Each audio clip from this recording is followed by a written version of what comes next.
You join me, Mick Daniels and the Haunted team back at the Wagon and Horses Public House in Stafford for our Halloween special. With us tonight is Kate Smith, our resident medium. Let's go inside and see what's ahead. Joining the team and myself tonight is going to be a live studio audience at the Wagon and Horses, and I'd like to take this opportunity at the start of the evening to thank them for their support in this event. Joining us tonight is a selection of mediums who will be available for our studio audience to take individual readings throughout the night. The property's history dates back to the mid-16th century, when it was an old coaching inn, where passers used to stay for a night. And to the rear of the property is the area that used to be 6 terraced houses that were incorporated into the property in the late 16th century. In that area tonight is where our live studio audience are going to be based. The Haunted team's been asked back here tonight to the Wagon and Horses pub in Stafford for a Halloween special on Friday into the Saturday morning. Based on the fact that we had such great findings and activity at our last visit, we thought it only right and proper to come back and do a Halloween special. The Wagon and Horses is infamous in Stafford for its presence of ghosts and spirits. Previous landlords of the property have heard children screaming in the room behind me. The present landlord, Graham, decided to renovate the upper room, make it into a function room, and whilst doing so found a small room in the eaves. On our last visit here, Kate Smith felt the presence of 3 children in that very same room. This is the infamous ladies' toilet block at the present building, where rumour has it that in centuries past, a traveller butchered a serving wench one night when she spurned his advances. On our last visit here, Kate felt a very strong presence in this room of a terrified young girl and a man cowering in the corner. And this is the very same corner that Kate had such strong experiences last time. This room behind me now is where on our last visit, our resident medium, Kate Smith, felt the presence of a very dark, sinister man who had his way with women down here whether they wanted him to or not. Let's hope tonight we feel his presence again. In this part of the cellar on our last visit, our medium Kate sensed the presence of dogs and dirty, dank men. And just prior to our last visit, there was an event that took place here that left people fleeing the building in terror.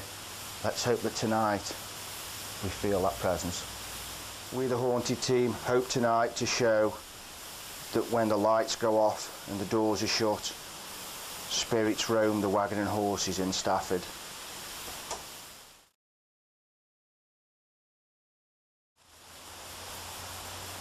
You with me, Mick Daniels and the Haunted team in Stafford Cemetery. We're here tonight for our Halloween special. I'd like to tell you a tale that's particularly prevalent to this area.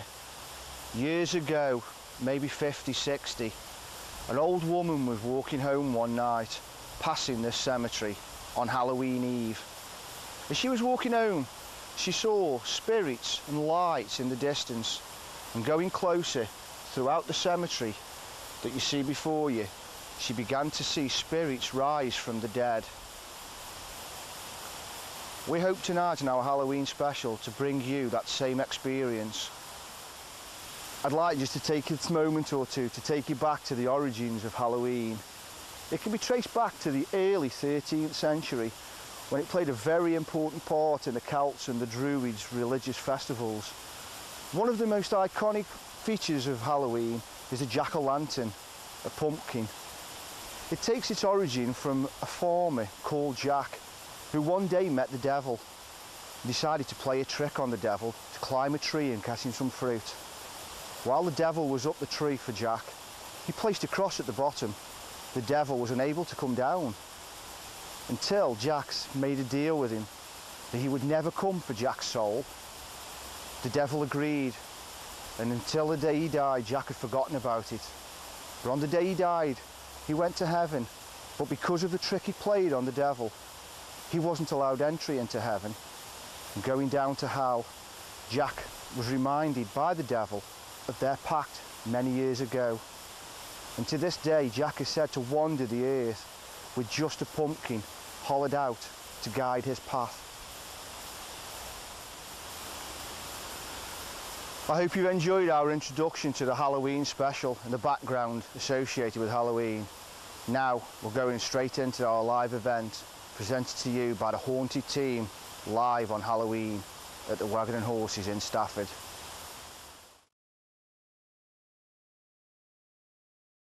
This is the function room that when Graham and Lynn were renovating, opened up that room behind us that you can see that we assumed was a child's bedroom where you felt the presence.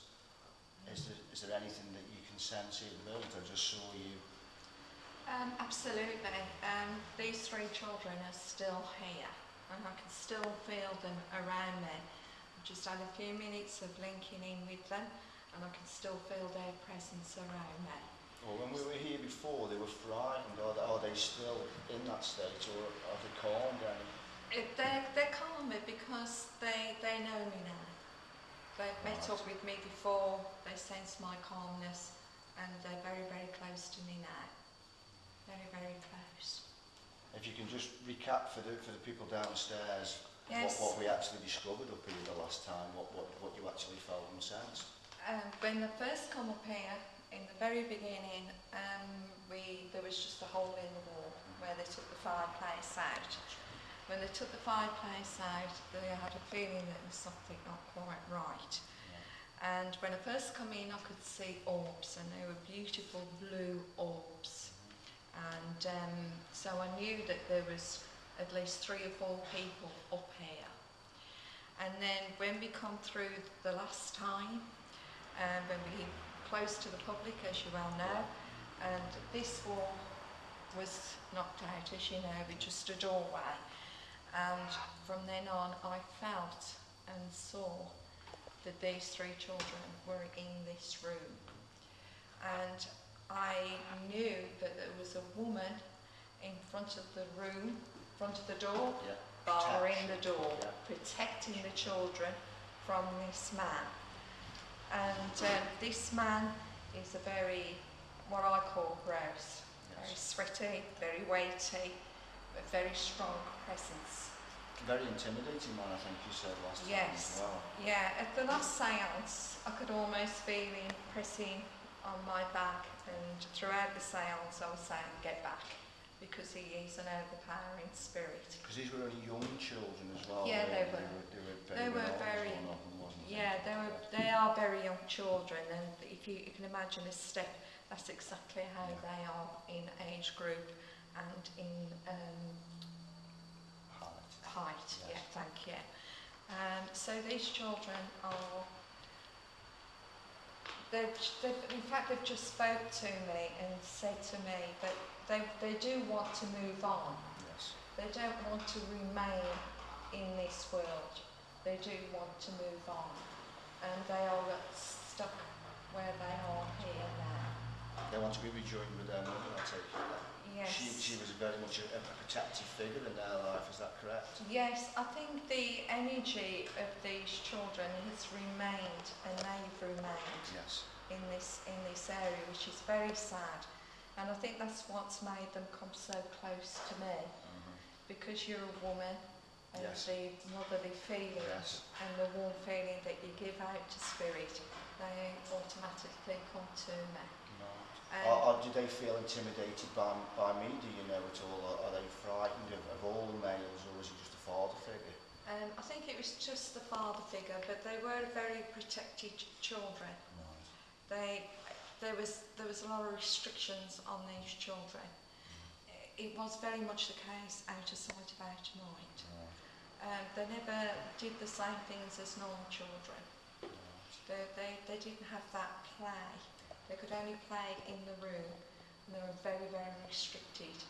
So this is why they remain in this part of the building. They felt safe in there, didn't they? I think that's what well, it was their little area, yeah, their home, and they felt safe there unless Father come up.